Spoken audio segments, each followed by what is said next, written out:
Good afternoon, and welcome to the Scottsdale Development Review Board public meeting. Thank you for attending. The purpose of the Development Review Board is to maintain the quality of development in Scottsdale by reviewing all of the design aspects of a proposed development and the relationship of its design components to the surrounding environment and community. The board also reviews all preliminary plats for subdivisions to ensure conformance to policies and ordinance requirements. The agenda consists of the roll call, public comment on non-agendized items, administrative reports, minutes approval of the prior meeting, and action items. A roll call vote will be taken after each item's motion. The liaison will call each board member's name to indicate their desired vote for that item. And the vote has been counted. The liaison may read out the final vote. Citizens wishing to speak during public comment time or to speak specifically on an agenda item may fill out a blue request to speak card to the staff table before the agenda item is to be discussed. Citizens interested in submitting a written comment on any item may submit a yellow written comments card in person to the staff table prior to the beginning of the public testimony. When called, please come to the podium, state your name and address, and then begin speaking. Groups wishing to speak should elect a spokesperson to represent the views of the group. To facilitate the meeting, your comments will be limited to 3 minutes for individual speakers, with 1 additional minute for each additional individual present at the meeting who has contributed their time to a representative speaker, up to a total of 10 minutes. I remind our audience that the board's review relates to design matters and does not include consideration of existing zoning district designations, zoning entitlements, or the allowed uses within the zoning district. The board's motion may be to approve with modified stipulations, to deny the request, or to continue the case. Thank you for your interest and time. Now will we begin the meeting with the roll call. Councilwoman Janik. Present. Vice Chair Brand. Present. Board Member Joyner. Present. Board Member Craig. Present. Board Member Faki. Present. Board Member Gishgari. Here. Commissioner Scarborough. Here. All present. Thank you. Thank you. We will now continue to public comment on non-agendized items. Good afternoon, Councilwoman. We do not have any public comment for non-agendized items today. Thank you. Do you have any administrative report for today? Thank you, and welcome again to the DRB members. We did have a bit of a break because of the holiday, but we're happy to have you all back. I don't have anything on today's agenda, but I do want to note we will be meeting again in 2 weeks, May 4th.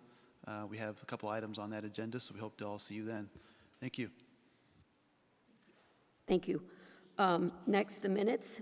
Approval of the March 16th, 2023 Development Review Board regular meeting minutes.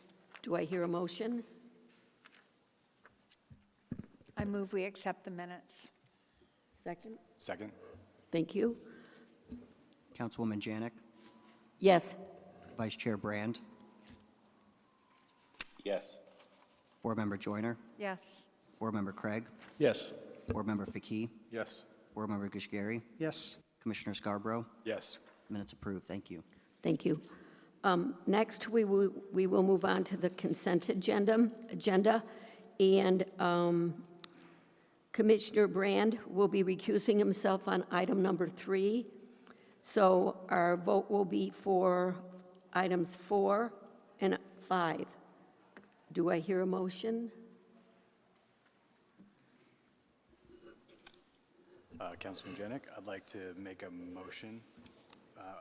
I move to approve cases 42 DR 2022 and 6 DR 2023 per staff recommended stipulations after finding that the development applications meet the applicable Development Review Board criteria. Second. Okay, thank you. Any comments, questions? I'd like to make a comment. Sure. I would like to, thank you, Councilwoman. I'd like to make a comment about this case. I was really impressed with the way it was done and the creativity of the design team. My compliment to the design team for that project. Thank you.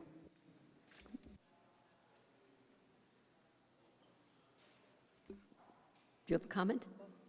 All right, we need a motion to approve items 4 and 5 on the consent agenda. Councilwoman Janik, I think we need to make sure the record reflects that Board Member Brand is recusing himself for this item. Thank you. Yeah, pause real quick. I apologize to interrupt, but we paused on 3, which he'd recuse himself. We're actually actively looking at 4 and 5. That was the motion I made and seconded, which would include Vice Chair Brand. Correct. This particular action will include Mr. Brand, and then we'll circle back on item number 3, and Mr. Brand will recuse himself for that vote. Thank you for the clarification. And I want to note that you did already make a motion, Mr. Scarborough, correct? That is correct. Okay, thank you. Yeah, Councilwoman Janik, approve. Vice Chair Brand, Yes. Board Member Joyner. Yes. Board Member Craig, Yes. Board Member Faki, Board Member Kashgari, Yes. Commissioner Scarborough. Yes. Motion passes 7-0. Thank you. Thank you. Now we'll go back to item number 3, 3DR 2023 FEV2 office remodel. And again, Vice Chair Brand has recused himself. Do I have a motion? Madam Chairman, I move we approve item 3DR 2023 FEV2 office remodel per staff recommended stipulations after finding that the development application meets the Development Review Board criteria. And a second. Councilwoman, my comment earlier about the compliment to the design team was for that case. I second the Okay, case. thank you. Thank you for clarification. Councilwoman Janik, Yes, Vice Chair Brand, He's recused. he's recused. Recused. Board Member Joyner, Yes. Board Member Craig, Yes. Board Member Faki, Board Member Kashgari, Yes. Commissioner Scarborough. Yes. Motion passes 6-0. Thank you. Thank you. Now we move along to the regular agenda, and Board Member Craig will be recusing himself on item number 6, 37DR 2021, number 2, Hazel and Azure Camelback.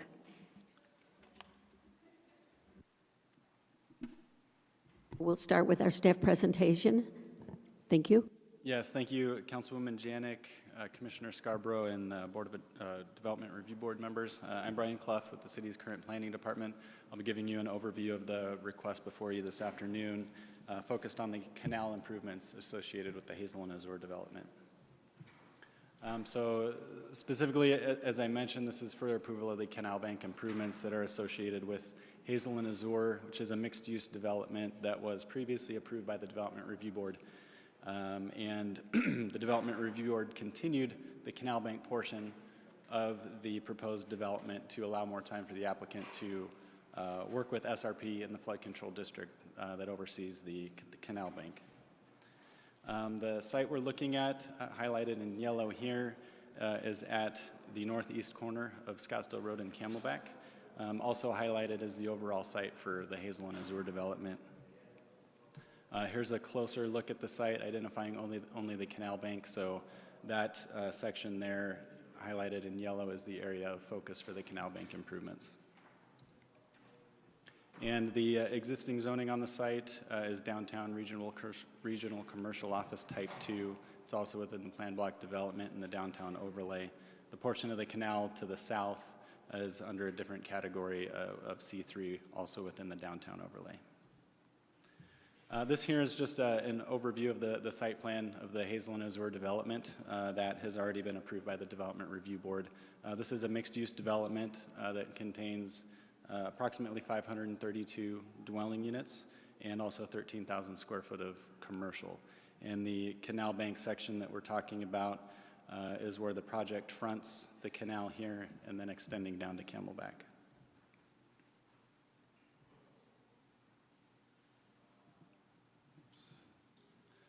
Let's try to go back here.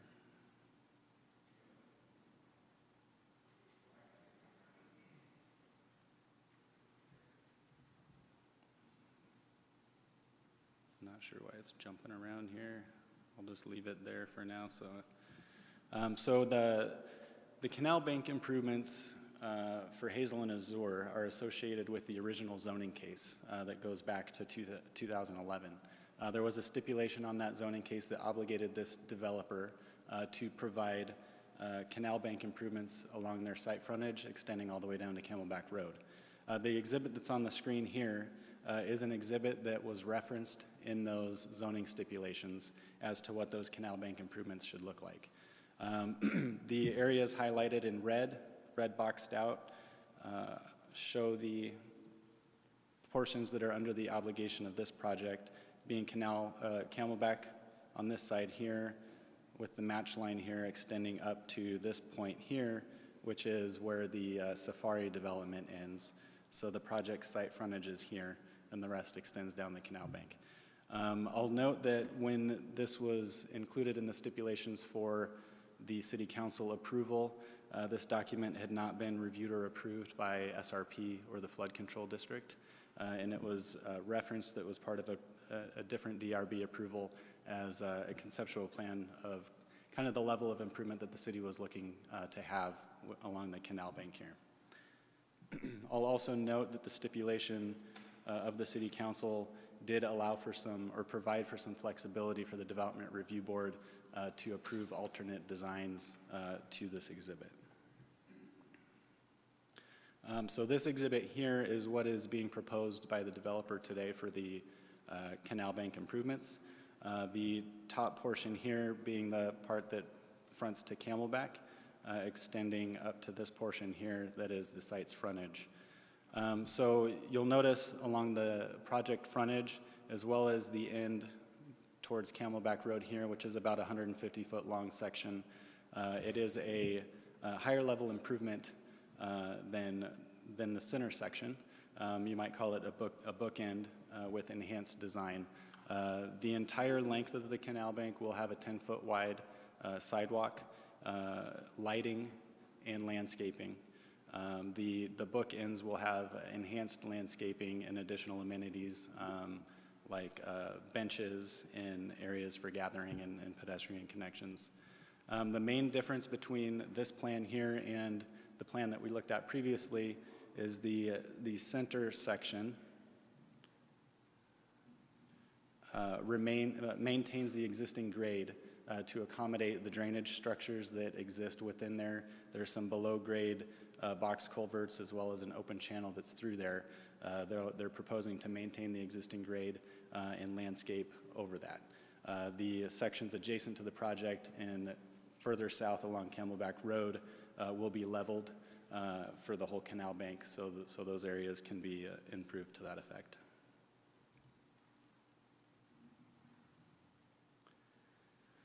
So as I mentioned, the Development Review Board did approve Hazel and Azure at their August 18th meeting in 2022, and those canal bank improvements that we're discussing were continued to allow time for the developer to work further with SRP and Flood Control District to clarify what level of improvement could be accommodated and approved by SRP and Flood Control District within that specific central section that we were talking about. And then just to finish up here, to summarize the request again for those canal bank improvements, that concludes staff's presentation. I'm happy to answer any questions, and the developer team is here who will have much more information on the details of the engineering and the working with SRP and flood control. I have one quick question. How did it come to pass that Hazel and Azure is responsible for the sidewalk and the landscape as it extends to Camelback, even though it does not abut their property? Sure, Councilman Janik and board members. At the time that was going through the process, Hazel and Azure had amended standards as part of the plan block development. At the time was called Blue Sky. And they were receiving additional building height and density as part of the project, so the canal bank improvements were a public improvement to offset the bonuses. Thank you, appreciate that. Next, presentation by the applicant.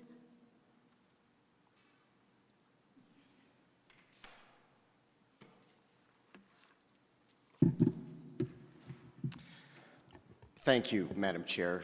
board members. Jason Morris with you, Morris, on behalf of the applicant.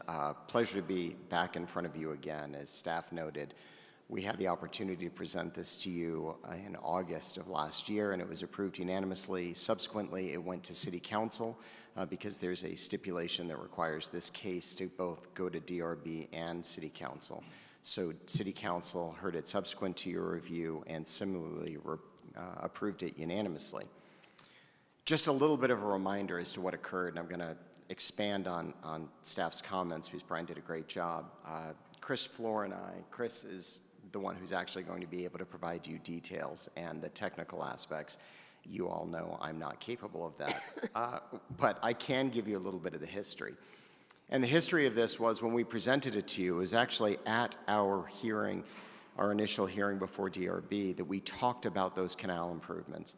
And we recognized that the canal improvements by themselves will take much longer than the actual approval of the things we have within our control. ZOM was able to control the property that was under their ownership and knew what the city of Scottsdale had in mind and what they had in mind. So that was a relatively straightforward path.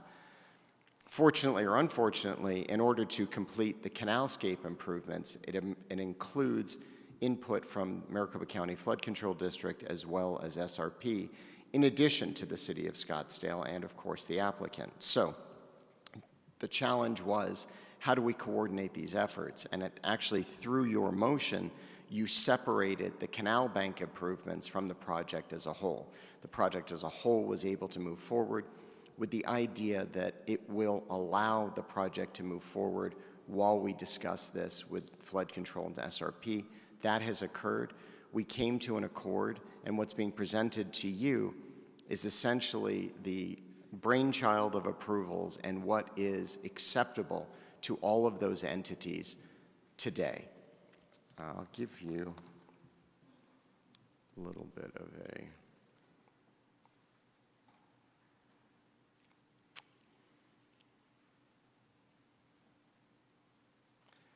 I think, by the way, I've never been able to use a Venn diagram in my presentation, so I was pretty excited about coming up with how this would work. But as you can see, that area in black is essentially the sweet spot. And for anyone who's had the pleasure of working with both the Flood Control District and SRP at the same time, the city of Scottsdale, of course, is always a pleasure and easy to deal with. But between the three of them, this was a challenge for the applicant to get to a point where we could do all of those things. And we recognize, and you're likely to hear from our neighbor to the south, who we have a wonderful relationship with, and we're excited to see their development plans. And in essence, I think what you might hear is they would like to see further study of the parcel in between that is adjacent to their property, with the hope that in the future that can be brought up to grade and some of the existing flood control structures that are on that bank can be removed or won't be needed.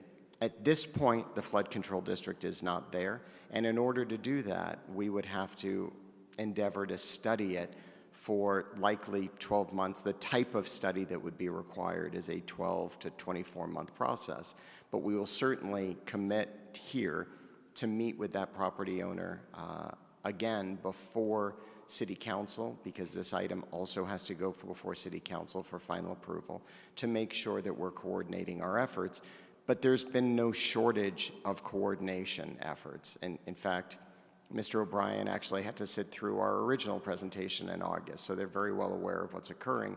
And you can see that this was not something that happened accidentally overnight. This was a series of meetings that got us to where we are today. We'll go back a little. You know, these are the three significant portions of the project that we're talking about today. We're happy to discuss with you any of the building designs to remind you of where we are, to remind you, if you haven't had an opportunity, to go back and review that project, what was approved, and the level of development and the level of commitment.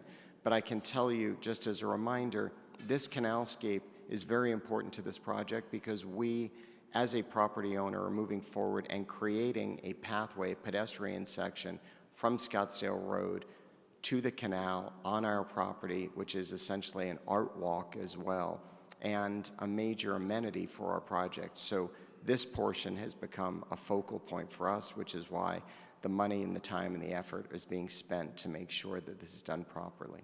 So with that, I'm going to turn it over to the expert on this, Chris Brown from Floor & Associates. Thank you, Jason. Members of the board, my name is Chris Brown. I'm a partner with Floor Associates, where we've been working on the project as the landscape architects. So I'm going to just quickly walk us through the design, a little bit of history of what got us here. I think the Venn diagram that was up earlier is very good illustration of the kind of needle that we're threading between the different requirements of flood control, SRP, and the desires of both ZOM development as well as the city of Scottsdale to really amenitize this area of the city as much as we physically can within the constraints that we have. So let's see which way this is going here. The other way. The other way, there we go. So just a quick background. This is the area north of the area that we're going to look at today. This is adjacent to the existing Safari Lofts project. And when this project was designed, the difference that you're going to see here is that these buildings, the finished floor elevations, were raised up to the elevation of the canal bank. This allowed us to do a lot more horizontal development adjacent to this section of the canal, simply because of the grade. And that was all because the property owner was able to do that as part of their development.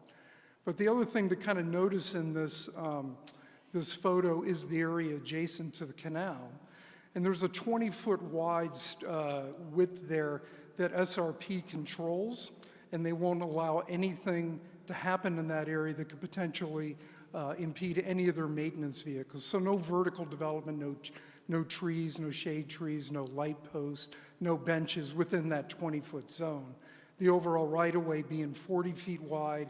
We also have a lot of restrictions about the types of plant materials that we're allowed to plant in there per both flood control and SRP. So as we go further south, this is also adjacent to the Safari Lofts project. You'll see a similar landscape as we keep moving this direction. And now we come up to the portion adjacent to the Azure development. So this is the kind of property line that we now control as part of this project. But now you'll start to see here the flood control structures that run to the right of the asphalt path. And there's a gunite slope there that goes down to an existing drainage swale. And further on, there's a number of structures that are existing with some very significant underground piping. The Flood Control District has applied many restrictions about what can be done within this drainage zone for the piece of the property that we control. You'll start to see that as we get a little bit further south here. You can see the gunite bank there, the existing asphalt walk on the left. And then as we go a little bit further down, you start to see some of these actual drainage structures that are in place, which flood control will not allow any interference with because they're functioning. It's a very large drainage area that's being accommodated by these flood control structures. In addition, you'll see some large transformers, which are SRP equipment, that also further restricts a little bit of what we can do through here. Once we get down where the existing buildings are at the northeast corner of Scottsdale and Camelback, it changes a little bit. This area's been developed, and as you can see, the finished floor of the building have now been brought up here during that development to be at the same level as the canal bank. So at this end, similar to what we're doing at the other end, those bookended pieces that Brian talked about a minute ago, we're able to do much more in these areas because the grades are level. We're not dealing with the flood control drainage structures. There's no existing SRP infrastructure in this area. So the two areas that we're able to do something in, as I'm going to show you, we're trying to do quite a bit. We're trying to create these bookended parks or parklets at either end of the canal bank, which we think will be just really nice elements through here. Here we go. So zooming back into the northern end of the property, this is adjacent to the Azure building. As Jason alluded to before, on the left side, we have a very large 24-foot wide paseo that is going to connect these improvements from the canal all the way down the side of our development through Fashion Square, connecting to the Hazel development on the north side of Fashion Square Boulevard, and then connecting pedestrians over to the Fashion Square itself. So for us, this is really critical frontage for the development both along the canal and connecting up this art paseo. The developer is spending $500,000 on public art installations through this paseo, and they start right at this intersection with the canal. So we're really excited about the hardscape and these different elements that we're going to be able to bring through here. We think it's going to be used quite a bit. The other thing that we're developing adjacent to Azure is this area that I referred to as a bit of a parklet. It's heavily landscaped. We have cast-in-place benches, screen walls. This is entirely public access through this area, even though it's adjacent to the development. Anybody walking along the canal can stop here under the shade trees, enjoy this park. It's entirely public access. Because we have the area to develop that, that's what we chose to do here, and we think it's the right decision.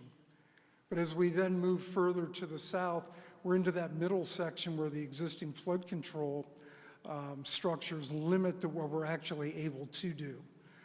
Now, fortunately, as Jason listed before, we've had many, many collaborative sessions with all three of the municipal entities that we've worked with during this process. And through that, we've come up with an agreeable solution with each entity doing a little bit of compromising to be able to beautify this center section.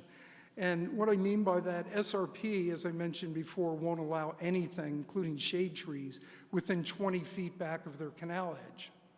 In this section, because we had this existing slope, which they couldn't drive on anyways, we were able to negotiate with them to allow these trees along the bottom of this, along the canal, to be planted on that slope. What it necessitated for us to do in order to be able to plant those is we're committed to removing that entire gunite slope. We're going to demo that.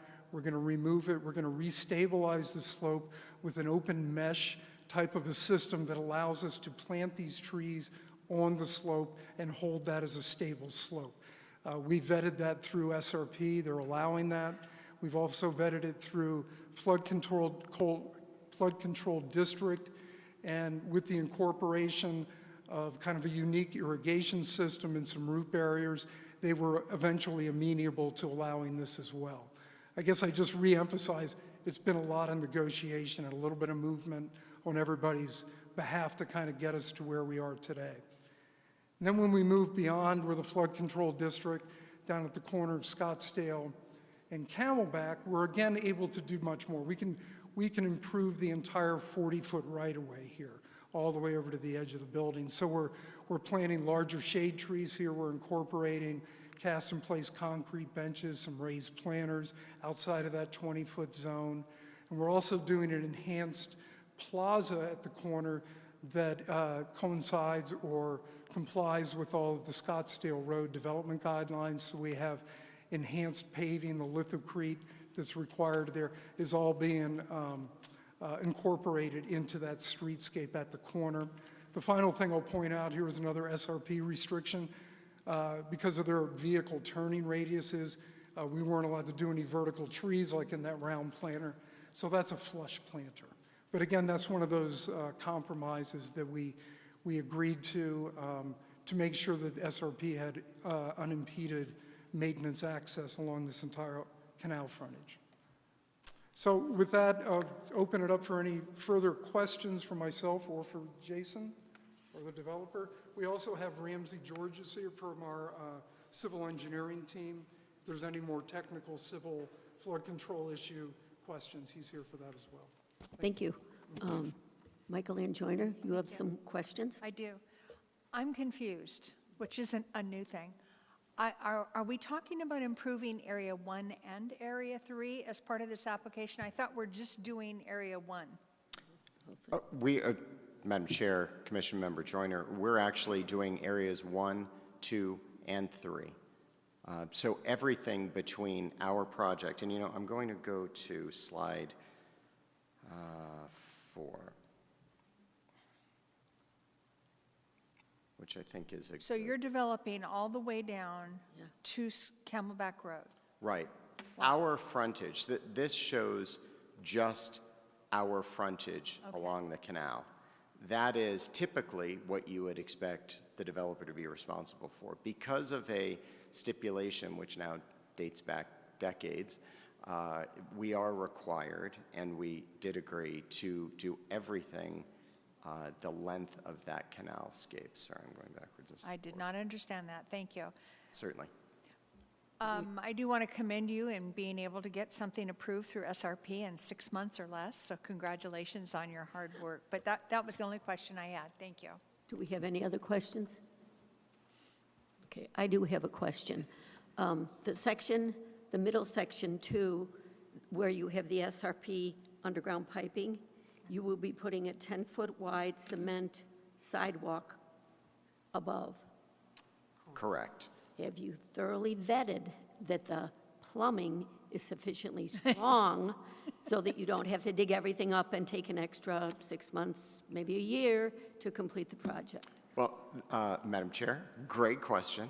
And there are 2 answers to that. One, we have nothing but faith in our consultants, and Mr. George can give you all of his resume and explain why that's not going to be an issue. But more importantly, we're actually tied to these improvements in order to occupy these buildings.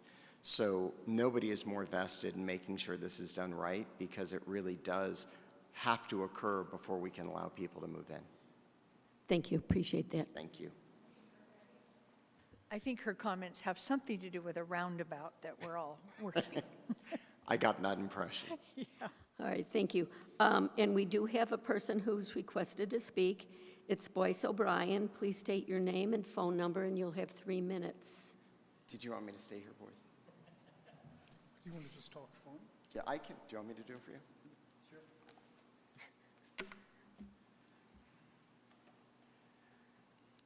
Hello, Councilwoman, board members. My name is Boyce O'Brien with Stockdale Capital Partners, 4501 North Scottsdale Road. I'm here to just help Jason feel better about his hairline. Jason and I know each other well. I'm here in actual support of the project. It's a great project. I'm tired of the big hole in the ground that the prior developer left, and I'm grateful that ZOM and/or Hazel Azure Group is carrying on with their commitment to improve the canal improvements, which is a public improvement. And I certainly don't want to look a gift horse in the mouth. Very much appreciative of that. That's a burden that doesn't normally come with a project, but it was committed to be done. And I think with Jason's commitment that the developer will commission that study and work with us. I really don't have a lot to say. My biggest concern is the segment in the middle. What isn't real clear on that is that area drops down 5-6 feet, so it's not going to feel like a full canal width improvement. It's still going to be a drainage ditch, and I think there's options that through a drainage study can possibly fill that. We'll commit to work with them. There's two aspects of this, and forgive me, I'm a civil engineer, so I could bore you to death with the details, but recovering civil engineer. But there's 2 aspects of this channel. One is the inlet capacity, which the purpose of the inlets along our frontage, which is immediately south of the project. And I think a drainage study will yield a favorable result to be able to either raise those or get rid of them altogether. Mr. Georges actually used to work for me several years back. He's a great engineer. And I think he would tell you that there's probably a better than 50% chance that most of these inlets aren't even necessary anymore. So I think there's just a way to work together to get the canal to be everything it can be. The only other aspect is the drainage capacity or the channel capacity. With the improvements that were done up at Chaparral and the improvements that they showed you north On the Safari project, there's really little to no drainage coming down from the north other than what lands on the canal. So I think there's a good chance that we could improve on this, and I'm just asking the developer to agree to work with us to be able to do that. I proposed a stipulation. I don't know if we need to go there. I just want commitment from the developer that they'll work with us, and we're happy. Thank you. Questions? Thank you. Does anybody have questions?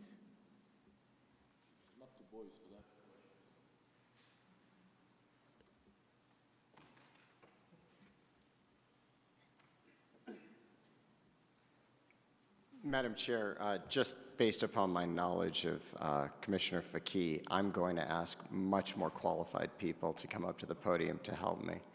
I think Ramsey and Chris may want to join me on this so that I can get out of here as quickly and easily as possible. And just to reiterate, I appreciate Mr. O'Brien's comments, and there is an open door in order to be able to work together. We have time to work together. Obviously, we can't push back our commitment, and we can't do anything that would take years off of our ability to make these improvements. But we're committed here and now to sit down with them and talk about what can happen in that middle section and what studies are necessary or possible. So with that, I'll let Mr. Faki ask any questions. Actually, I have a legal question, so no, I'm just kidding. I'll call a lawyer. So a couple of things, and thank you very much for presentation. I remember when this case came back in 2022, I was one of the board member here that suggested this come back and to be one project for just canal, because how important this is for your project and for the whole surrounding. And we've seen it obviously on the waterfront, and we've seen improving this canal make a huge difference. I mean, just to start taking advantage of this body of water, it make a big difference. So I appreciate what you guys put together. I do have a couple of questions and maybe some clarification that I would like to go over. First, I would like to go back to the slide where we have the screen wall, the 5 feet screen wall and 3 feet screen wall. And I think this one here, I was a little bit confused. And I don't know if you guys have a aesthetic section, like do you have any streetscape or any section that we can go over?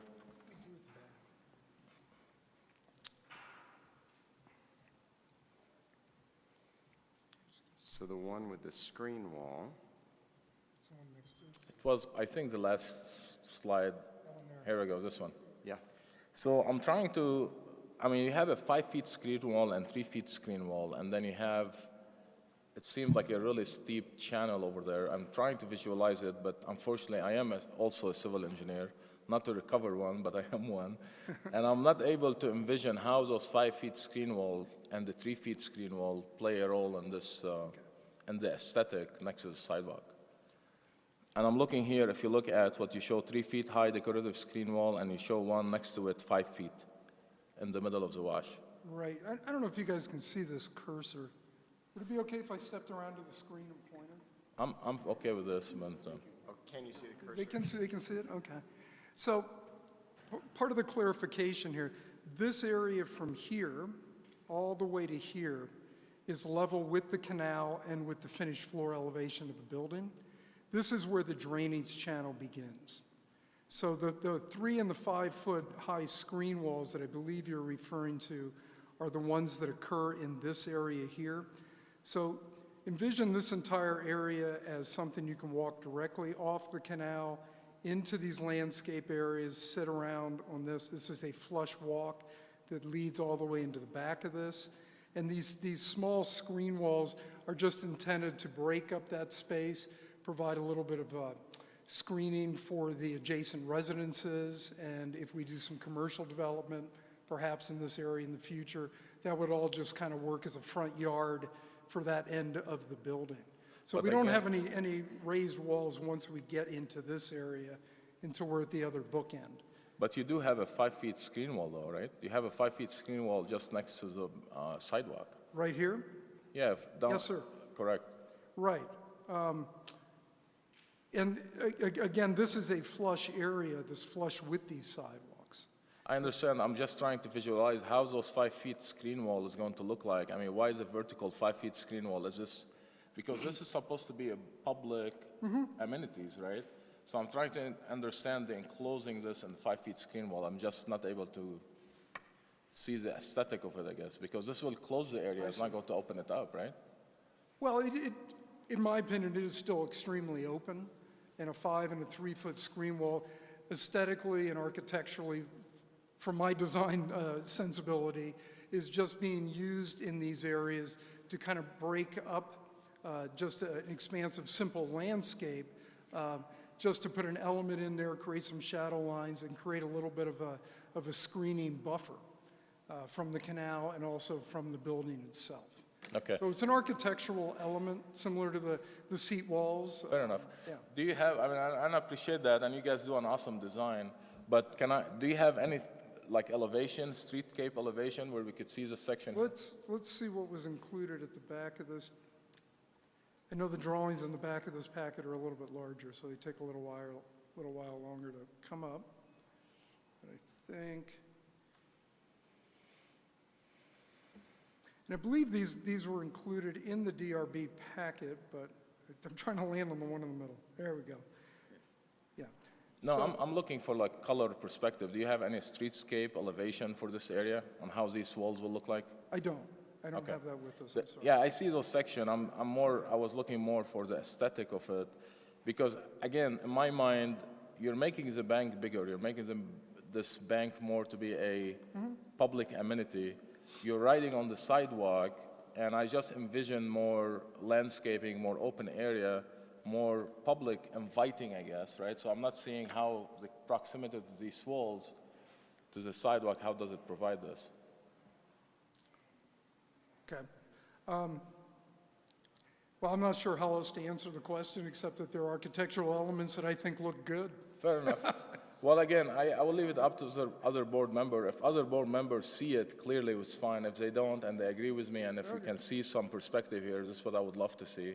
Again, I love your project. I mean, I appreciate all of the coordination you guys do. I mean, I just can't imagine what went through this. But you already put the effort. This is an amazing piece along Camelback. I think I would love to see this if other board member agree with me or not. Now, the second question, when it come in through the hardscape you show here, and it seems the drainage start to be open after this side, correct? And I'm not sure how much flow you have in this open channel. What's the flow in the open channel right now? There is it. Ramsey Georges, Atwell, project manager for Atwell, 4900 North Scottsdale Road. So there isn't a flow. It's more ponding. It's a zone AH Okay. in this one. So it's more like ponding. So water just ponds in different directions. So how much ponding usually, The elevation is about 1977. 1977? Yeah. It's, a few feet from existing ground.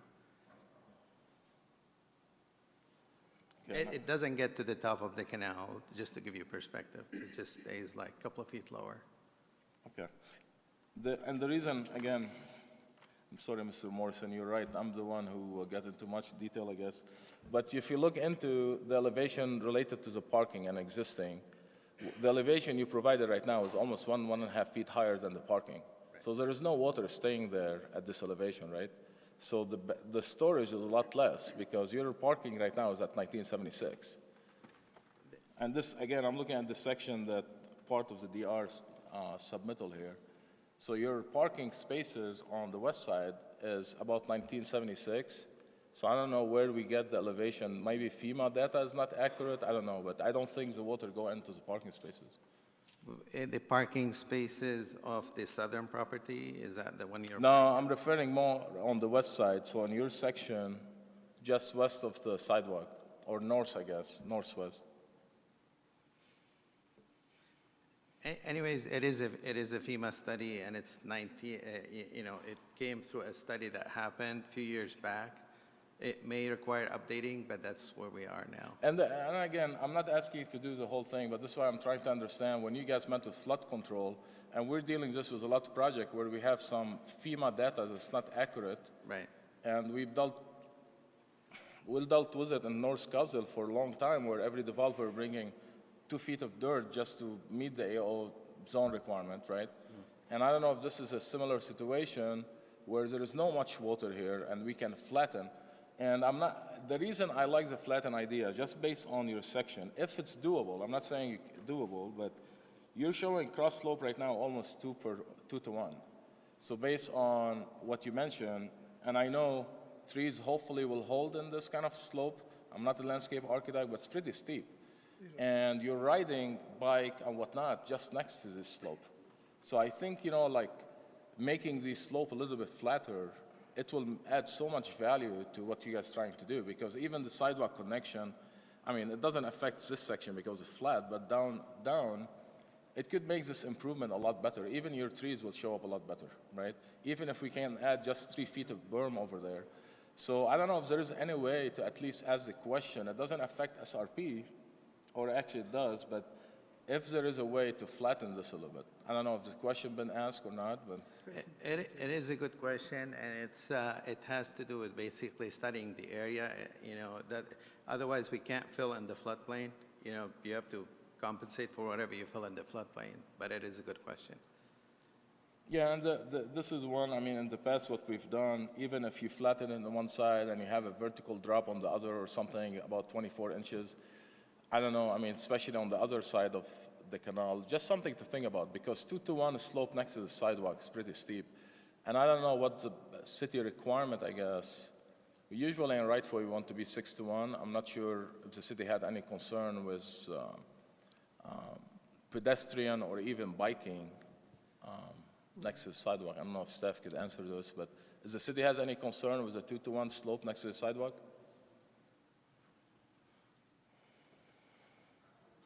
So if I could also just add to what Ramsey just said.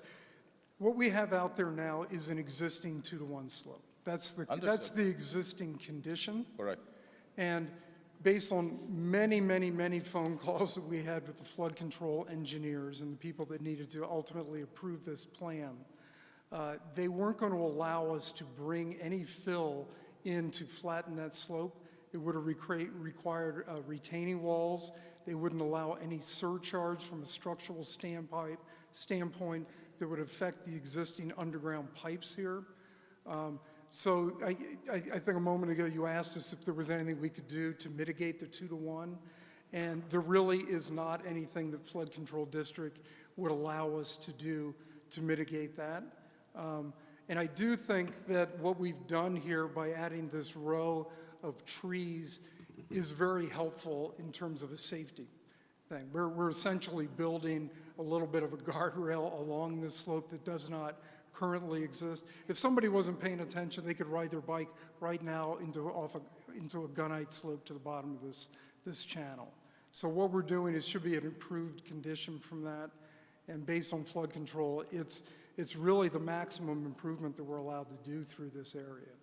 I understand, but you have 2 to 1 slope, you have tons of erosion, it doesn't matter how much rock you put, and you have trees you're trying to get them to, to live, obviously. So, you're going to have some concern of irrigation that doesn't get to be maintained, and you have water going there for like 2 days or 10 days before someone to pick it up, and matter of fact, you have water, soil next to your sidewalk is gone. And we see this all the time. There is no irrigation now there, but when you start irrigating and you start having challenges, this slope is pretty steep, and you're going to have some challenges for maintenance, with no question in my mind. It's going to happen.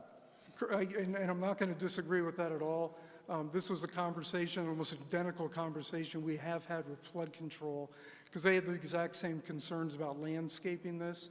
The Teco mesh system that we're using will adequately mitigate any of the erosion control.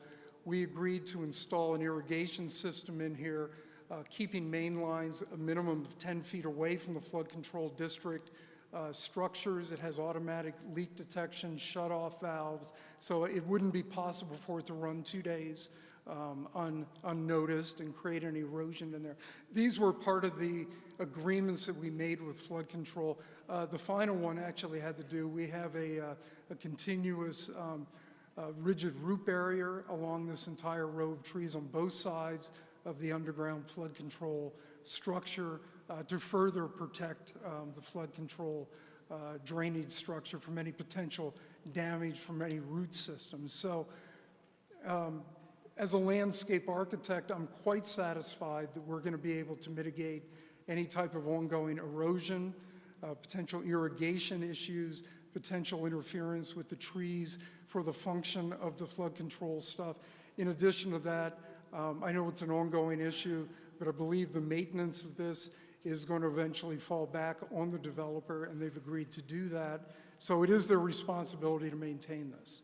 So Understood. I feel like we have run into these exact issues, and they're all very good questions.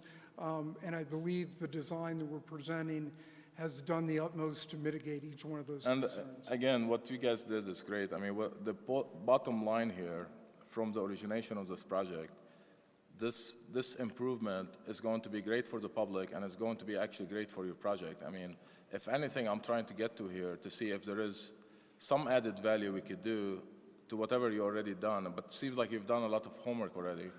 And I'm assuming as far as the fill situation, there was discussion about maybe half-pipe storage or something just to, and flood control turn this down, even if you provide some retention and half-pipe? Yeah, so we so we had a discussion about it started on our side where we had the approval from the flood control already on our portion between the building and the canal. So when we were filling in, we came up with the idea of putting half pipe, inverted half pipe to make up for the volume that we're filling in, and it can hold the the dirt above it. But they didn't like that because they didn't want structure over their structure, so they're always thinking about maintenance and how they can get to their structure, so they did not approve our design. And that's why when we're filling in this area, it's difficult to compensate for it within the area itself. That's the challenge that we've been running against. And moving the sidewalk is not an option at this stage, right? I mean, going into a lower area along the bank, or they want the sidewalk to be on the top of the bank? That's an SRP requirement that they have to have a minimum 10-foot wide sidewalk adjacent to the canal bank. I got you. Yeah. Fair enough. Okay, the other question I have, and I think I made this point when we saw the case before, like some of this landscaping and hardscapes that you propose here, how does this tie into the southwest corner as far as color and material? Yeah, let me see if I can flip here. You're talking about this area here? Correct. Okay. It's the same pavers that are already existing around the corner there. If you probably can't see it from where you're sitting, but there's an actual pattern shown there. We are accenting the paver color to kind of create a plaza here, kind of celebrating that corner. The stripes you see in there are what I mentioned before. It's that cast-in-place lithocrete. It's an accent paving, very colorful. It's part of the Scottsdale Road Development Guidelines, so it's a requirement to incorporate that along Scottsdale Road. We're incorporating that as well in front of the Hazel Scottsdale Road frontage further to the north. So. But how does this, so the material and the landscaping that you show here tie into what we have across the street? Across the street at Scottsdale Waterfront? Just when you cross from here to the west side? Well, they're all within the Scottsdale Road Guideline material palette.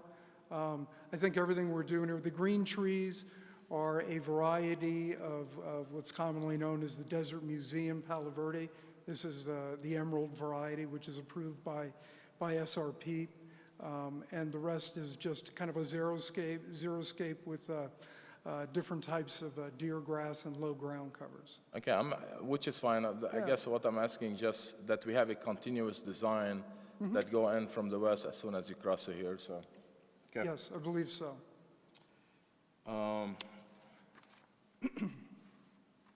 Okay, sounds good. Thank you very much, sir. Thank you. Yes, Bill?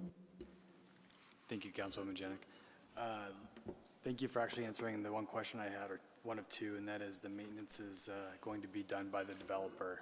Mr. Morris, is that correct? That is the developer's responsibility to maintain all three sections? Madam Chair, Commissioner, yes, that is correct. Perfect. Additionally, I actually do agree with Board Member Faki. I would love to see a perspective of Section 1.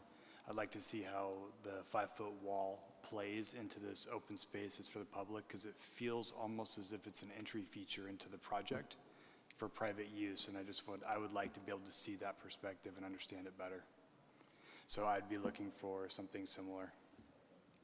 Thank you. And Madam Chair, Commissioner, if that is problematic, if the walls themselves are problematic either at their height or at their location, you know, this is architectural, this is design, this is one of the few aspects of the plan that is not dictated by either SRP or the flood control district, so they could be removed entirely if that is where the comfort zone is, or they could be all screen wall at 3 feet.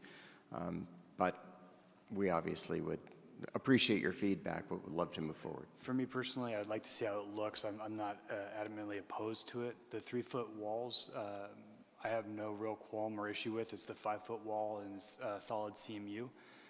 So one, it looks like an entry feature into the development, and 2, it's a solid barrier in a public area, and I'd like to have more visibility around both sides of the wall, just for public safety. That's where I'm coming from, and that's what I'd like to see how it's rendered. But if those are my initial thoughts, and I'd love to hear what other board members think as well. Shakir, would you like to speak? Thank you, Councilwoman. You know, I think you guys are in a tough position. Let me tell you why I feel that way. First of all, the design is beautiful. Thank you. The issue about drainage and the infrastructure. I had the privilege of working with the City of Phoenix, South River Project, and the Flood Control District of Maricopa County on a similar issue a few years back. And it took us literally 18 months to get to a solution. And the solution after 18 months later was we lost the whole discussion and we had to be forced to do what SRP wants us to do. It's that simple. So I can appreciate what the time consumption that it takes to go through this process. And for that reason, I don't think we as a board should stipulate how the structure should be fixed at this point in time, being it raised or lowered or altered. We just don't know that. Because at the end of the day, after discussion with Flood Control in Maricopa County or SRP, you may not be able to move them. It's that simple. I'm not suggesting engineering is not a solution. Engineering can find solution to anything. But sometimes restriction of guidelines of municipalities, quasi-public, dictates what engineers can or cannot do. Although Mr. Morris did not specifically say that, but I think his discussion earlier suggested to me that he's willing, the development is willing to work with this issue about drainage and slope at the time that you have a specific solution that comes from all those kind of entities together. If that willingness is there, I think that's a stipulation that we could ask for, but nothing beyond that. I don't think we can dictate what it should be done at this point in time because we don't know. I'm sorry, go ahead. Madam Chair, Commissioner Kashgari, thank you. That you have actually more eloquently stated our position than I have. We have many, many issues that we have tried to resolve. The fact of the matter is, if we had the ability to look at this as a blank slate, everyone would have a different idea about what the ideal is for this canal.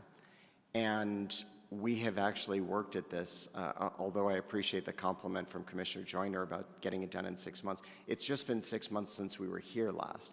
It's been 2.5 years of this process because virtually every time we have a concept and we bring it forward, if we're fortunate, one of the entities agrees with us.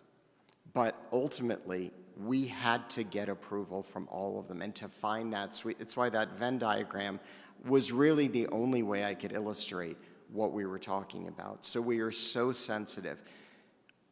99% of the time, we bring forward a project to you at the DR Bay, and we are legitimately asking for your input, and you have tremendous sway, because ultimately, between you and staff and the developer, we have the ability to control the project. In this instance, every time we tweak something or add something, we're going back and working with the same 3 entities and have to come back. So it's somewhat of a ping pong ball that we're trying to avoid, which is why I was actually happy to, with the screen walls themselves, we have control over those. Those can go away if that is your perspective. Just about everything else would make us go back to those agencies and come back to you. So thank you, Commissioner, because that is precisely the position we're in.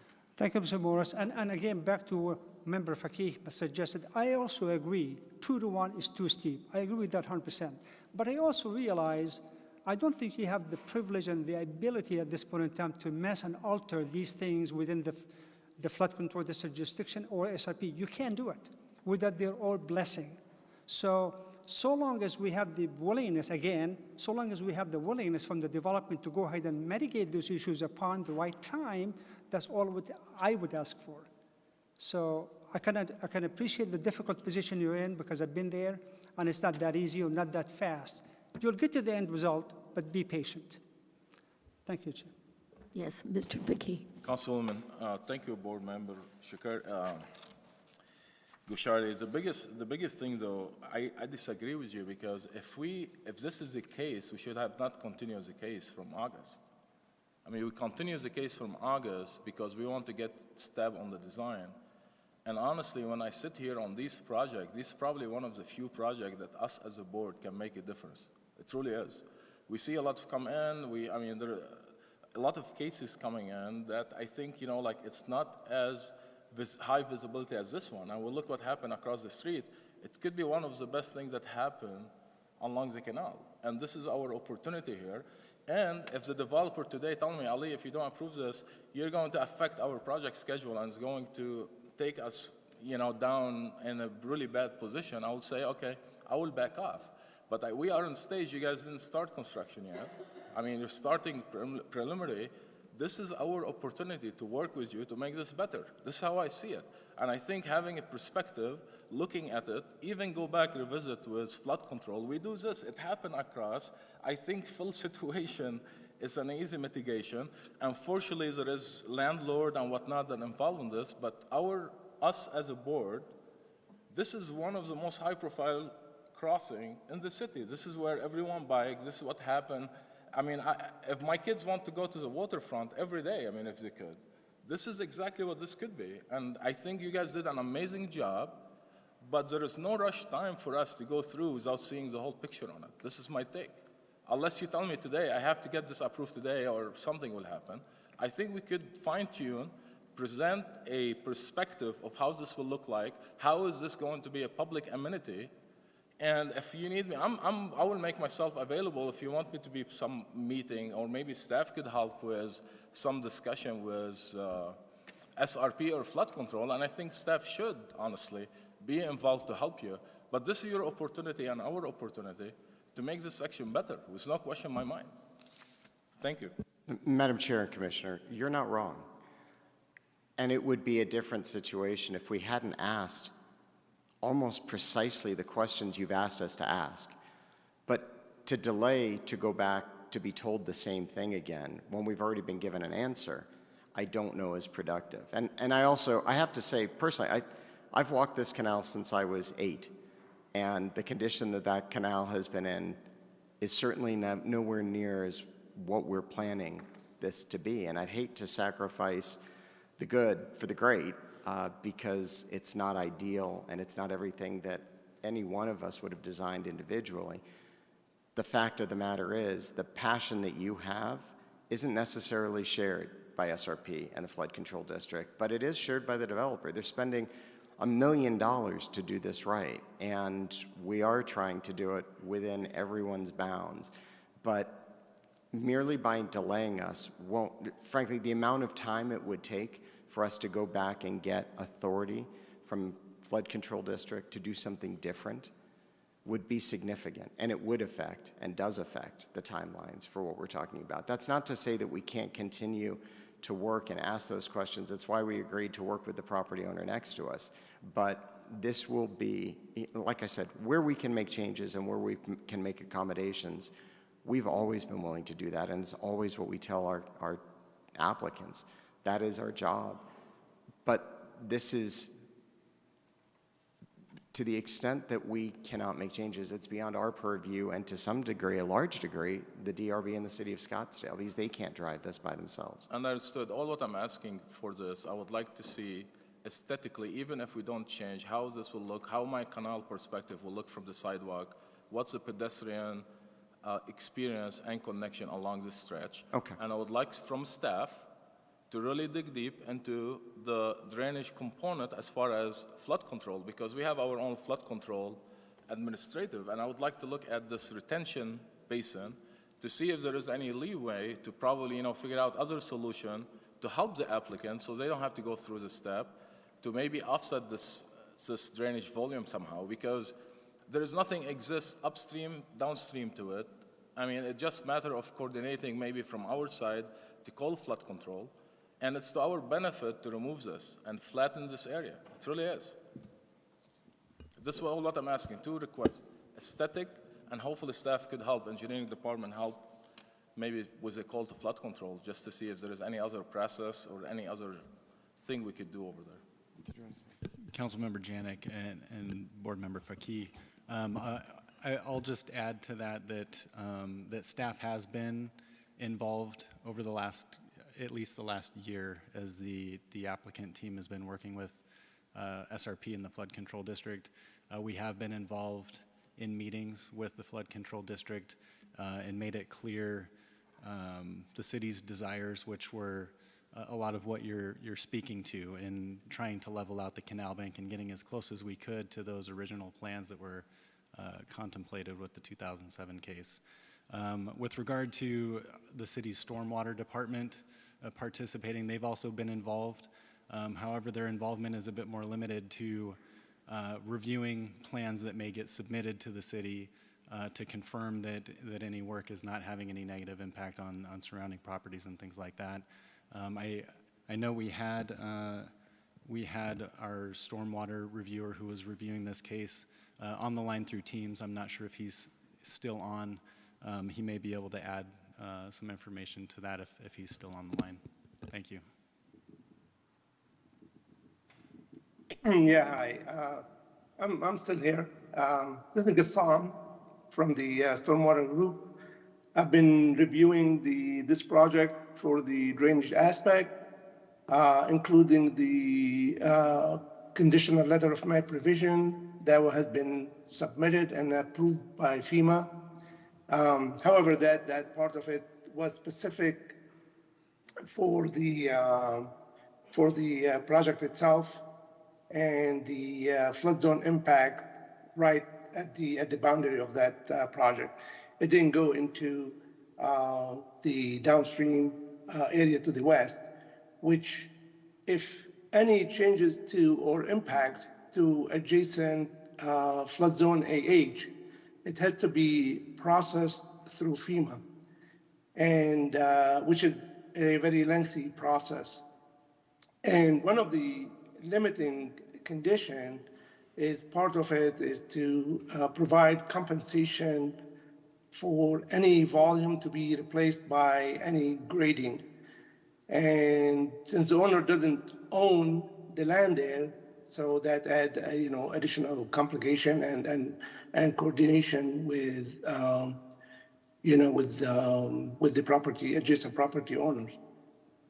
Now, if we're like say a study, I think if Ali is what they're referring to provide like a different study or a new study to negate the presence of that flood zone. So that's another study that also has to go to FEMA, the flood control first, and FEMA for their approval and concurrence. And one thing I want to add is there is a not too long ago study along this canal that was commissioned by the flood control, and this flood zone and the ponding we're talking about as a result of that study. So, and this is typically would be studies that include the large watershed, so that it takes significant effort to redo a study like this. We reviewed the project. as Brian indicated, mostly to make sure the project design meets city standard and does not affect negatively or adversely affect any adjacent properties or public properties. And for the building, they met that condition, and FEMA approved the CLOMAR, the conditional letter of map revision. For the additional improvement along the canal for the along the downstream end, that came to our knowledge as being stipulated sometime in the back. Back in time. Not sure at that time if all these challenges were clear or envisioned to be, the challenges that are being faced today. So I hear and respect all the comments, and if there's any additional input, that definitely will be helpful. From my involvement in the project, I believe the design team, spent significant effort to resolve these issues, and I was involved in the meeting that taken place with the county and SRP. I see willingness from the design team to go the extra mile to try to resolve issues. But at the end of the day, these are challenges that persist. So that's my take at it. Thank you. Mr. Brand, do you have anything that you would like to add to the conversation? Well, I'm not sure at this point if I can add too much, but from listening to the entire conversation, I think it's a difficult case to consider just because of the length of time and the complication it takes to make any modifications. Just in a general sense, it sounds like there's maybe two things that Board Member Fakia is asking for.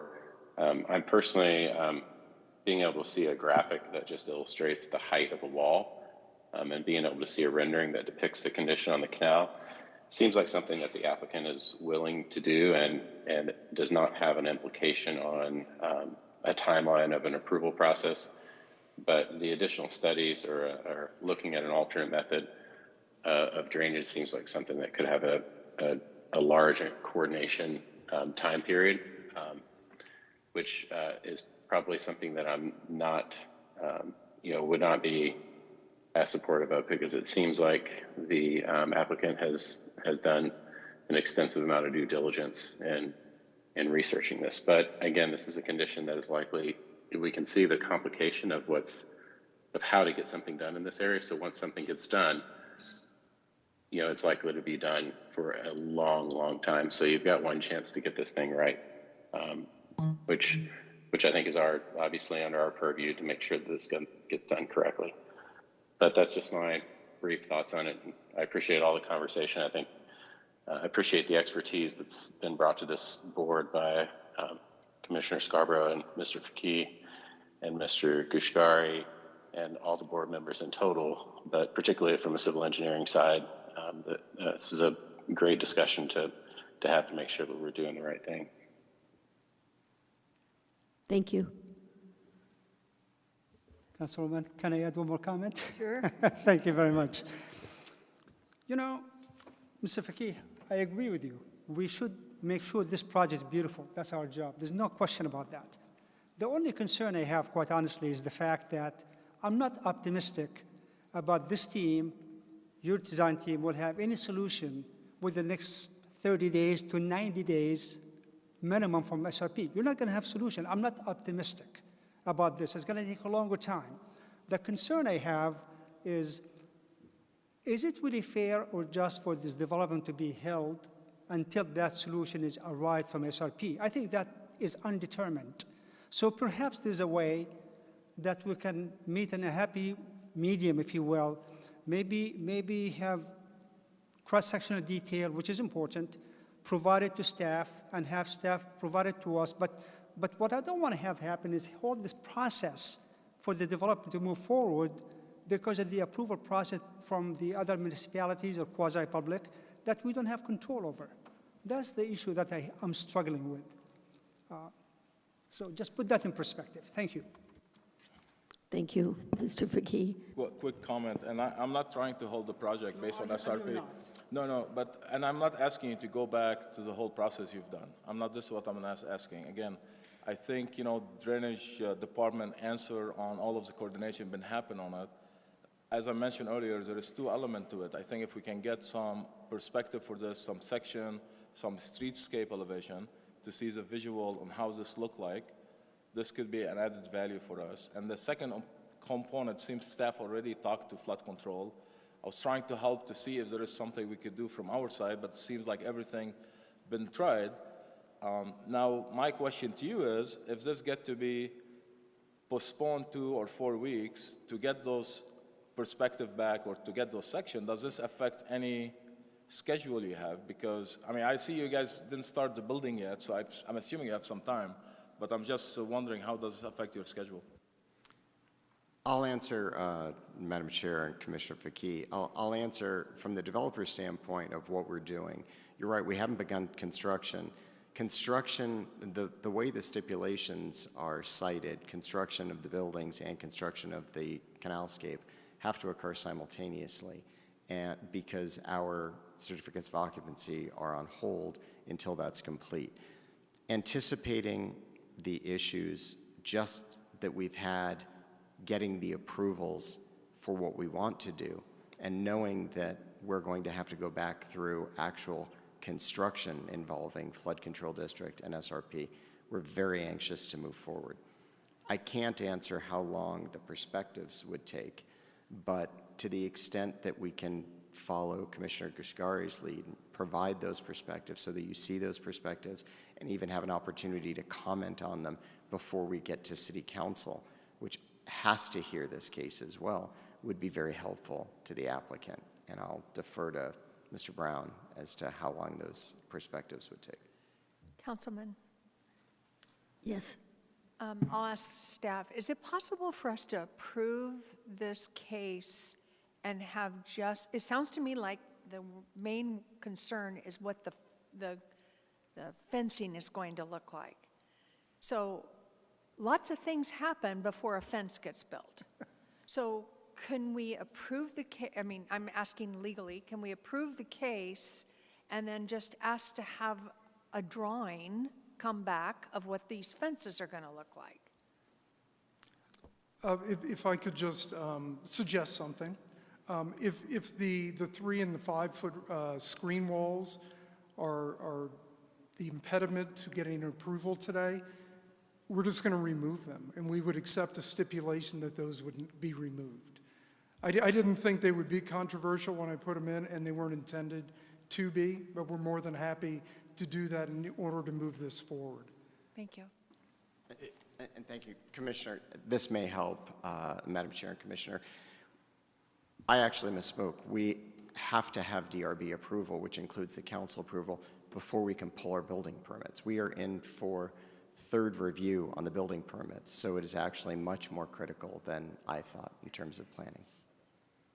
Yeah. Real quick, if I could interject, yeah, Board Member Joyner, that was my main concern, but I think Faki was lined up with seeing elevations or perspectives from multiple sections so that we have at least the aesthetics understood of this, so that we know what we're getting and what before we actually approve it. This entire project is basically landscaping and civil improvements along a canal. Mm-hmm. And typically when we would review buildings, we would have elevations and perspectives.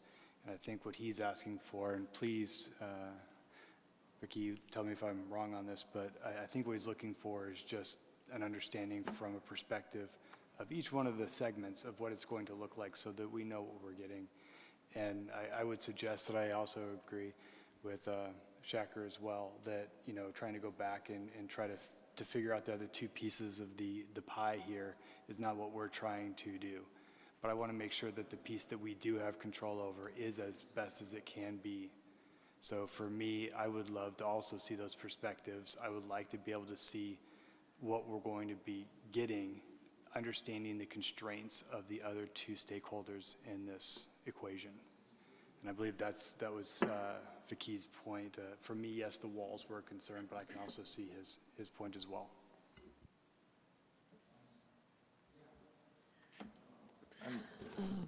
I guess the next thing would be, do we want a continuance? Do we want to make a motion with a stipulation?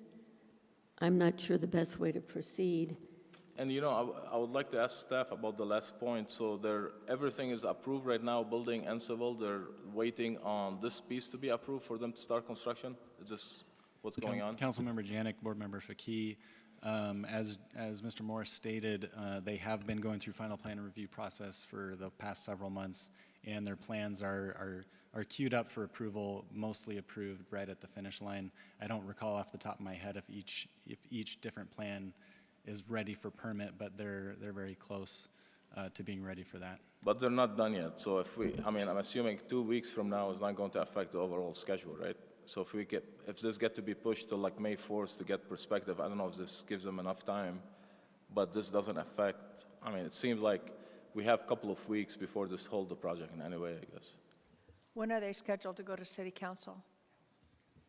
They're currently tentative on the May 16th agenda. Mr. Morris, how effective or detrimental would it be if you delayed 2 more weeks, with all honesty? Madam Chair, Commissioner, I think our request would be if we were to come to you in the beginning of May, that we maintain our city council date and it still be advertised so that we could share those plans with you and still go forward to the city council. If that were the case, we'd certainly be happy to do that. Mr. Carr, is it feasible? Chair and Commissioner Gascari, it is, if the applicant can turn those documents around. We will usually get to you the documents ahead of that meeting, a week ahead of that meeting, I should say. So it essentially gives them a week to give us that documentation. Mr. Brown, is it reasonable? We'll get it done. Okay, thank you. I think maybe that's a solution. If we don't delay the city council meeting and we get the cross-sectional detail, which is important, I'm not going to deny that, maybe that's an option to pursue. And I'll just chime in, because Jeff Brand isn't here. He's always asking for better visuals in our cases. Yes. And really, realistically, in fairness, we should have had better visuals for this. I think it would have saved us, an hour? So hopefully you can get us some better visuals. Thank you. Okay, do I hear a motion?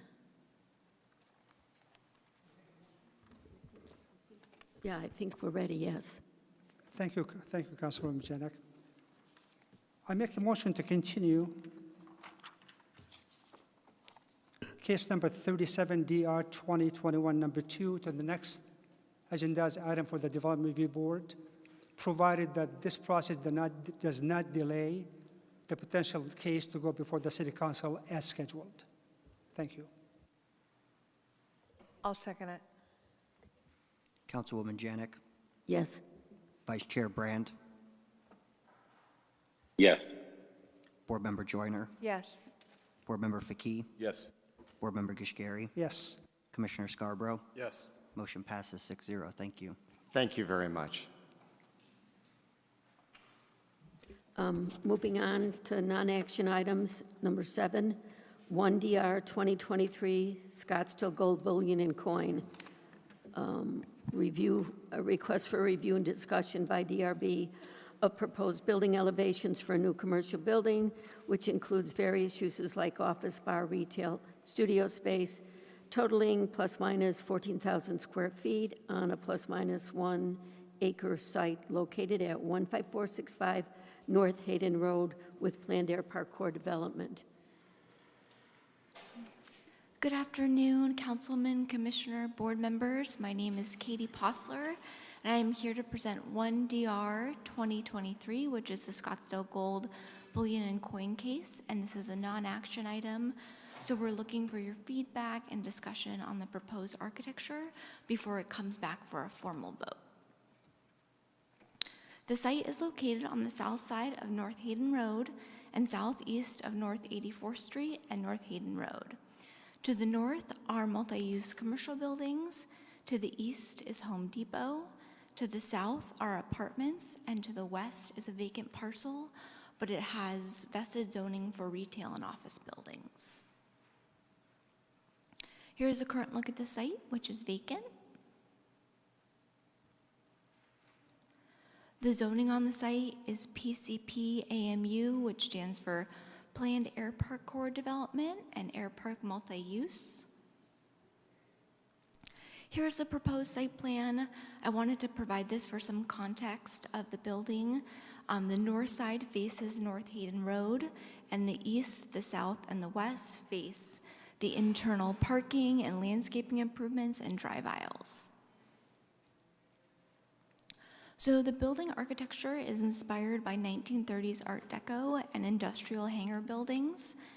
And the top image is what's facing, or would be facing, Hayden Road, and it has 3 large sliding hangar doors and windows on the second floor. And then the below image is facing internal to the site, which focuses more heavily on the Art Deco style, which includes that tower entry feature, the marquee canopy and gold doors, and there's also the tall vertical steel panels bisected by the canopy and aluminum panels along the base of the building. Here is the east and west elevation, which are composed of stucco and steel facades.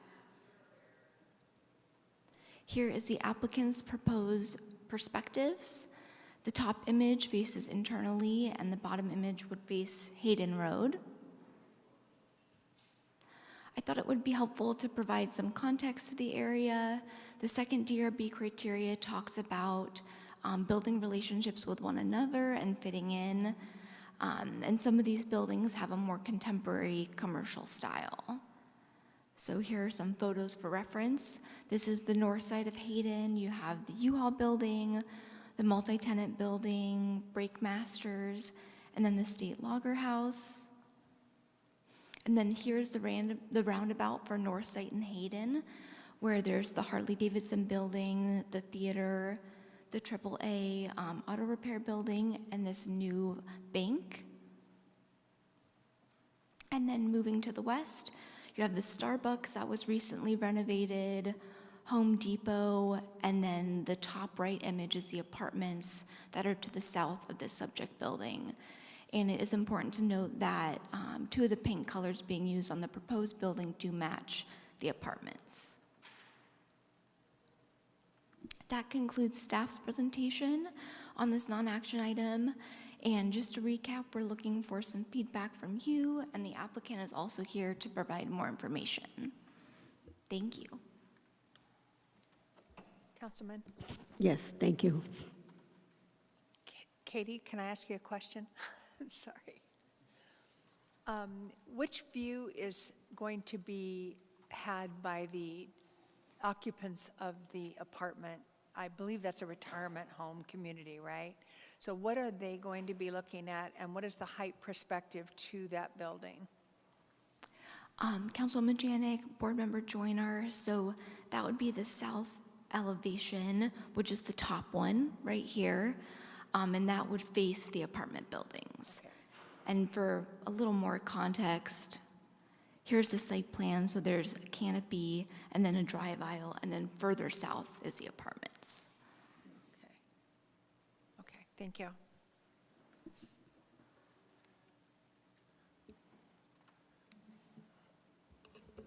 Do we have some comment? Mr. McKee? Councilwoman Janik, if we could, maybe we hear from the applicant. I'm sorry. First, and then we'll get those comments. Thank you.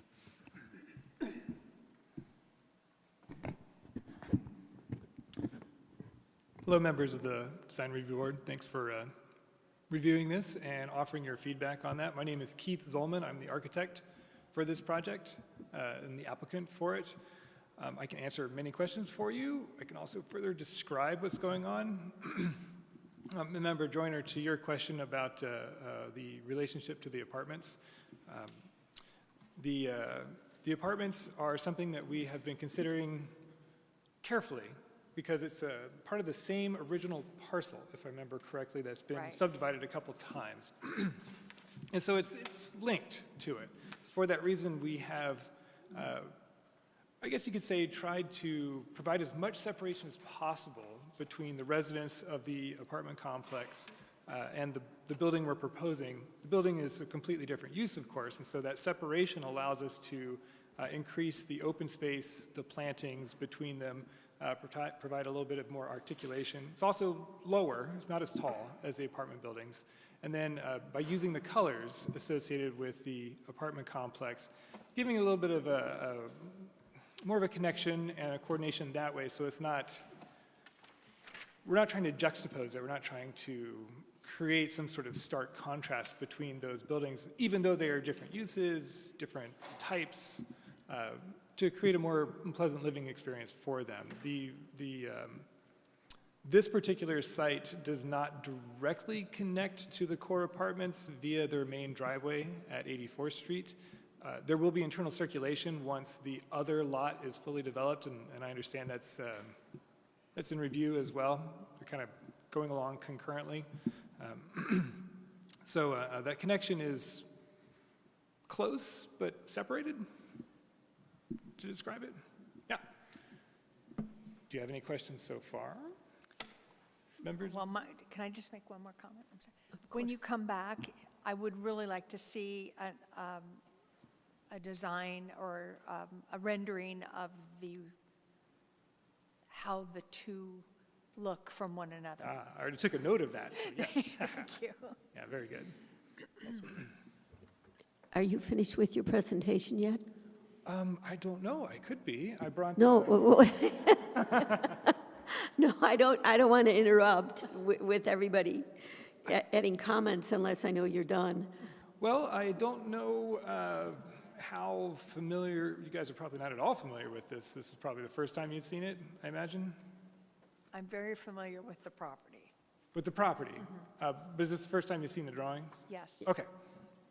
So the project that this building is meant to be, it's a single owner for the whole building. So you guys don't know about like the program and any of that stuff, so I'll describe it. It's a single owner for the whole building, but there's multiple uses going in it. The single owner who is the owner of Scottsdale Bullion and Coin, the primary, it's his bread and butter. So it's the primary occupant of the building that I would say pays for the building essentially. And the rest of it is sort of additional businesses that the owner is going to start. So the main business, Scottsdale Bullion and Coin, is a seller and a buyer or reseller of bullion and gold coins as a investment vehicle kind of thing. The other uses are there will be a whiskey bar, a cigar bar, and a retail component for selling cigars, and a patio, and then like a gallery of sorts. His relative served in World War II as a B-17 bomber pilot, and so he has all kinds of memorabilia, airplane parts, and I don't know if it was his wife suggesting this happens, but he needs a place to display them and store them in a place like that and create a gallery aspect for these things. So that is what happens on the main floor. There are 3 levels, though there's 2 main ones. The second level is more of a interstitial intermediate space. The reason for that is the ground floor is a large open chamber. That's what the 3 sliding aircraft doors are for on the, they're not for aircraft, but they're like that, hangar-esque. The idea then is that these open to the street, and then on the parking lot side, there's, oh, I can click the image. How do I do that? I don't think I'm going the right way. Am I going the right way? Thank goodness. Okay, haha. All right, so these big sliding doors here, they're the ones that face the street. They're the ones that slide open and stack up on the end here. And so this is a 20-foot tall opening that way. And then on the other side, these are 10-foot tall doors. They're the kind of, accordion multi-stack doors to provide a connection to the patio space. Here we go. These doors here, covered patio. I'll click back real quick for reference. This guy here on the parking lot side also faces the apartment complex.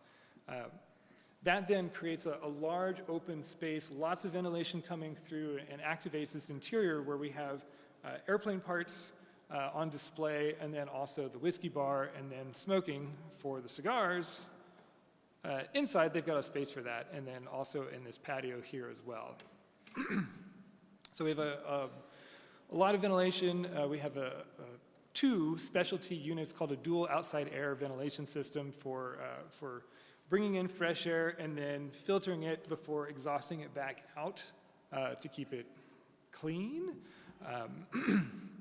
And also very efficient. So the dual outside air system is kind of like preconditioning and almost like rear filtering the air as it goes through and throughout. So the need for this large space then puts us with the design problem of, well, where do we put the offices? We've got a lot of offices. Even more difficult, we've got vaults of gold, nice and heavy. That's going on top, where we have the offices all on that top level, and then also this intermediate level here too. The other intermediate end on the second, ooh, am I going the right way? Going the wrong way. I made it worse. Okay. Oh my gosh.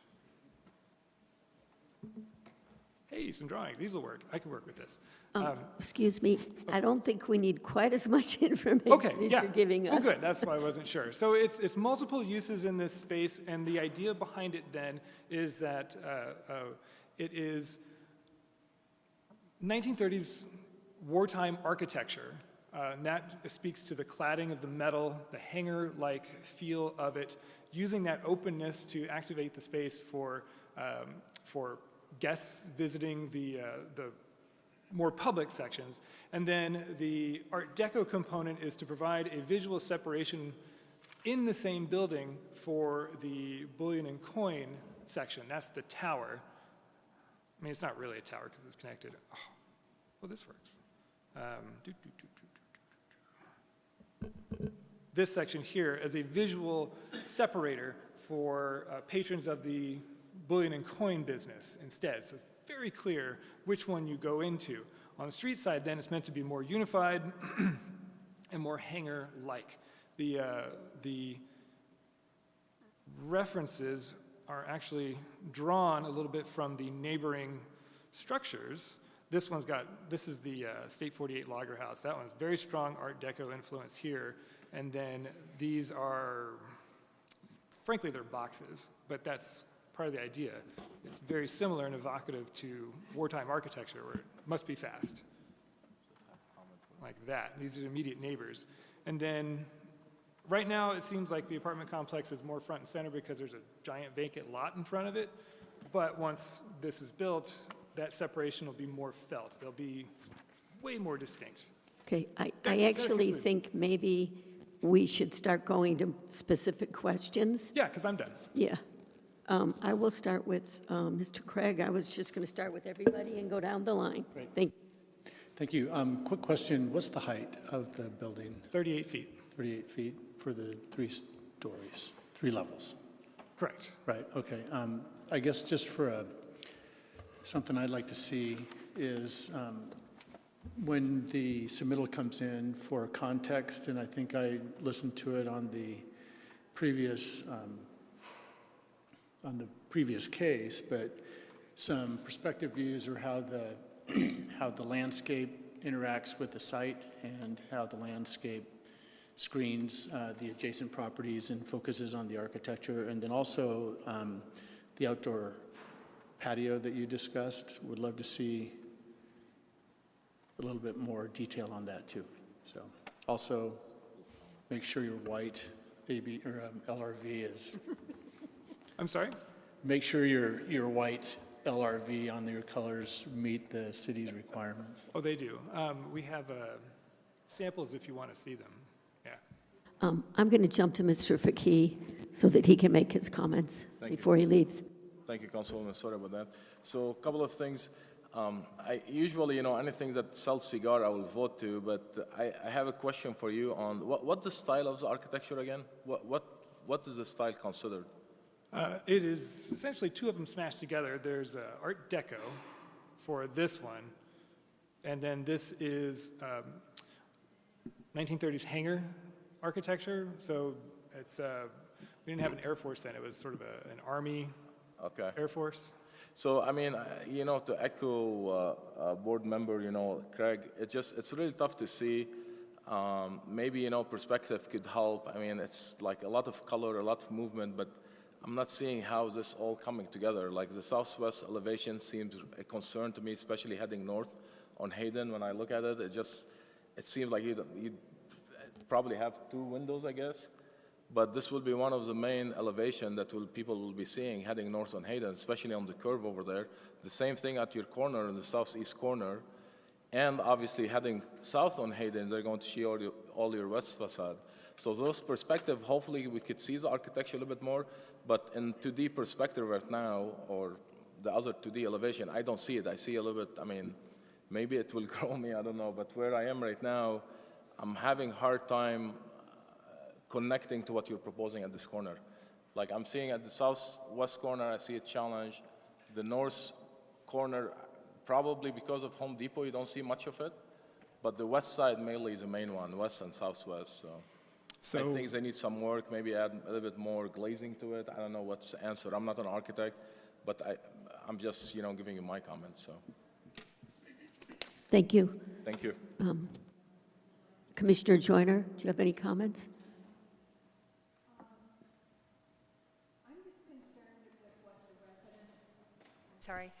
I'm concerned with what the residents are going to see, and now that I know there's a cigar place in there, I want to make sure they're not. I was involved with a lot of the people that live in Mirabella down in Tempe and all the issues that they had to deal with as a retirement community when other buildings and other things came in. So I guess maybe that's on my mind as I see this. To me, it looks tall and stark, and I go down this road probably 2 times a day, often more on the weekends. And so I'm just having a hard time visualizing this building. This rendering makes it look really tall and thin. So I want to go back to what we're going to get when we get a case, and I want to see some good drawings of what this is going to look like in comparison to the other buildings around it, and especially the retirement community. Thank you. Okay. Mr. Scarborough? Thank you, Councilman Janik. Everything that's been said so far between Board Member Joyner and Board Member Faki, I'm in agreement with. Ultimately, I like the Art Deco, I like the industrial look, but I would definitely want to better understand, and I get that we saw some pictures of adjacent uses, but I really would like to see how this truly interacts and is compared to those uses around it. So perspectives that take into account adjacent uses would be great. Also, there are a couple elevations here, and again, I think Faki already raised this, but there's a lot of articulation. On the southwest elevation, it feels like the material choices are limited and seems sort of bland on the material side of it. I don't know if additional glazing is an answer, different material use, but there's just, I would almost say, too much articulation. And on the northeast elevation, ultimately, I'm trying to get my head wrapped around what's trying to happen on this elevation. I like the use of the different materials. I like the rolled door feature, the glazing a little bit, but I'm still just trying to make sense of all 4 sides of this architecture. I get your perspective of trying to have one use separated from the other use, and that's what you're trying to accomplish. I'm trying to, I guess I would suggest, is try to find a way to blend them while keeping them separate, which I know is exactly what you're trying to do, but there's just pieces of this that seem like they could be tightened up a little bit more. Thank you. Mr. Gushgari. Thank you, Councilman Janik. I'm in agreement with the comment that were made by the board, so I'm not going to repeat them. This elevation, the northwest elevation, is the most vivid elevation of this whole building. That's simple. Simple because it front Hayden, and 90% to 100% of the population will see that view, unlike any others. So I think the focus, in my view, should be on that elevation. That's going to make it or break the whole issue. But I'm in agreement with the prior comments as well. The northwest corner of that building, of that northwest elevation, it looks boxy at the very, yes, the lower portion. It looks boxy. Yeah. I think perhaps you're an architect. I'm sure you have a lot of more creative things that I can even imagine. You can play with that and give it some more character. I think that's so important because, as I said, that is the most vivid aspect of the whole building for the population. Thank you very much. Thank you. Any more comments? Okay. Councilwoman? I'm sorry. Yes, Mr. Brandt, Vice Chair Brandt. Yes, thank you. Hey, I just wanted to make a few comments. Just there is a lot going on with this building. I studied it quite a bit through the packages that we've received. I appreciate you guys taking an effort to put something together with a lot of passion and direction to it instead of just something very, very bland. I do want to say that what you've presented is a highly stylized building that's being proposed in both typologies of what you're proposing, both the area and the Art Deco portion.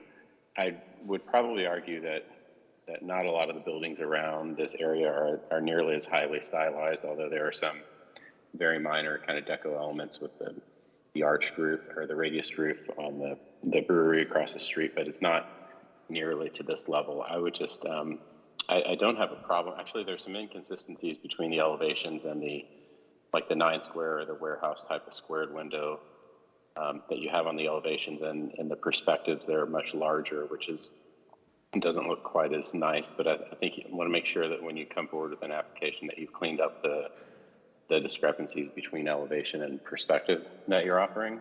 I would also reflect what Board Member Joyner had suggested, which is we really want to see not just the perspective of the building sitting kind of on a flat area with nothing around it. The context of everything that is around this building is important for us to judge how it fits into its context. So making sure that you show the curb, how you're viewing your property and your building from the street or from the sidewalk, from the public way, is really important. So cropping your building into a perspective, showing the actual landscape, it really helps us to understand which pieces of the building are heavily exposed and have a lot of visual connection to the public way, and which ones are probably hidden by either landscape or topography or other features or other buildings. So showing perspectives, as you saw in the last case, just really helps us get a feeling for the quality of the building and its presence from the public way.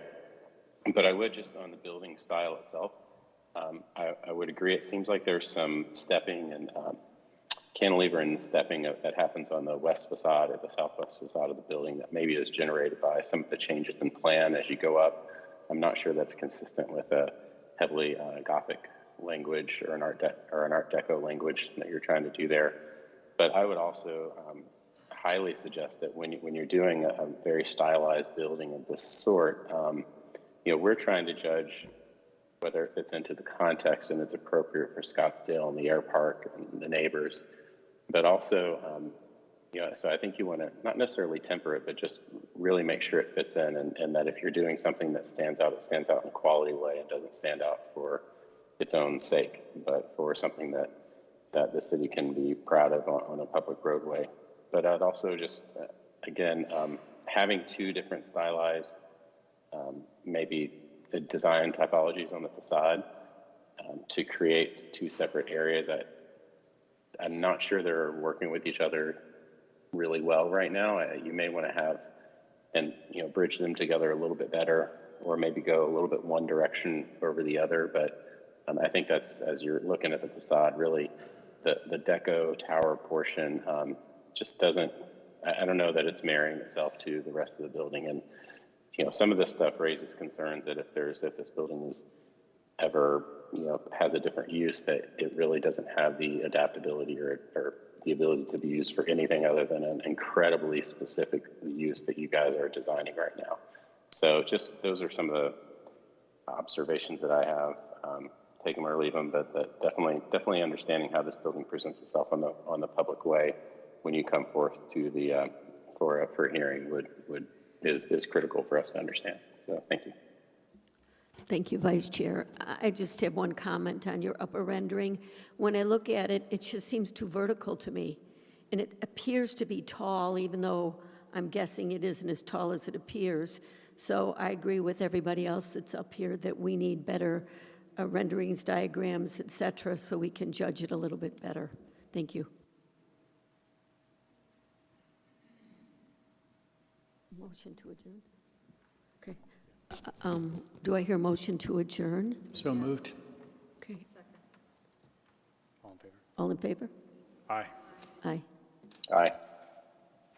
Thank you, board members. Have we made a motion to the previous case? No, it's a non-action. Oh, non-action item. Yeah, I non-action apologize. Yes. Thank you.